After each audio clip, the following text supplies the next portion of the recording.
ఆచార్యదేవ ఏమంటివి ఏమంటివి జాతి నెపమున సూత సుతుర కింద నిలువ అర్హత లేదందువా ఎంత మాట ఎంత మాట ఇది ఛాత్ర పరీక్ష గాని క్షత్రియ పరీక్ష కాదే కాదు కాకూడదు ఇది కుల పరీక్ష ఎందువా నీ తండ్రి భరద్వాజుని జననమెట్టిది అతి జుగుప్సాకరమైన నీ సంభవం ఎట్టిది మట్టి కుండలో పుట్టితివి కదా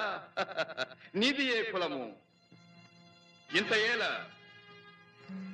అస్మత్ పితామహుడు గురుకుల వృద్ధుడైన ఈ శాంతనవుడు శివసముద్రుల భార్యవు గంగా గర్భమున జనించలేదా ఈయనదే కులము నాతో చెప్పింతివేమయ్యా మా వంశమునకు మూల పురుషుడైన వశిష్ఠుడు దేవవేశ్యకు ఊర్వశీపుత్రుడు కాడా అతడు పంచమజాతి కన్య అయిన అరుంధత్యందు శక్తిని ఆ శక్తి చండాలంగనేందు పరాశరుని ఆ పరాశరుడు పల్లెపొడిచైన మత్స్యగంధి ఎందు మా తాత వ్యాసుని ఆ వ్యాసుడు విధవరాండ్రైన మా పితామహి అంబికతో మా తండ్రిని పితామహి అంబాలికతో మా పిరతండ్రి పాండురాజును మా ఇంటి దాసితో ధర్మ నిర్మాణ చనుడని మీచే కీర్తించబడుతున్న ఈ విదురదేవుని కనలేదా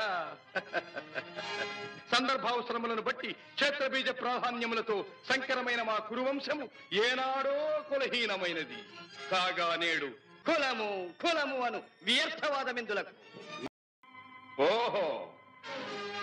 రాతరికమా అర్హతను నిర్ణయించున్నది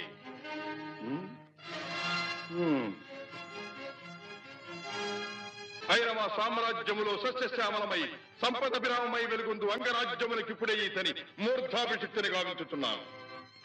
సోదరా దుశ్శాసన అనర్ఘనవరత్న శక్త కిరీటమును వేగము గదెము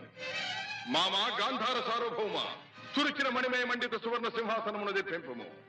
పరిజనులారా పుణ్య భాగీరథీ నదీతో అందుకొనుడు కళ్యాణ భక్తులారా మంగళ సూర్యారోములు సుస్వరముగా మ్రోగనిండు వంది మాగధులారా కర్ణ మహారాజును కైవారములు గావింపుడు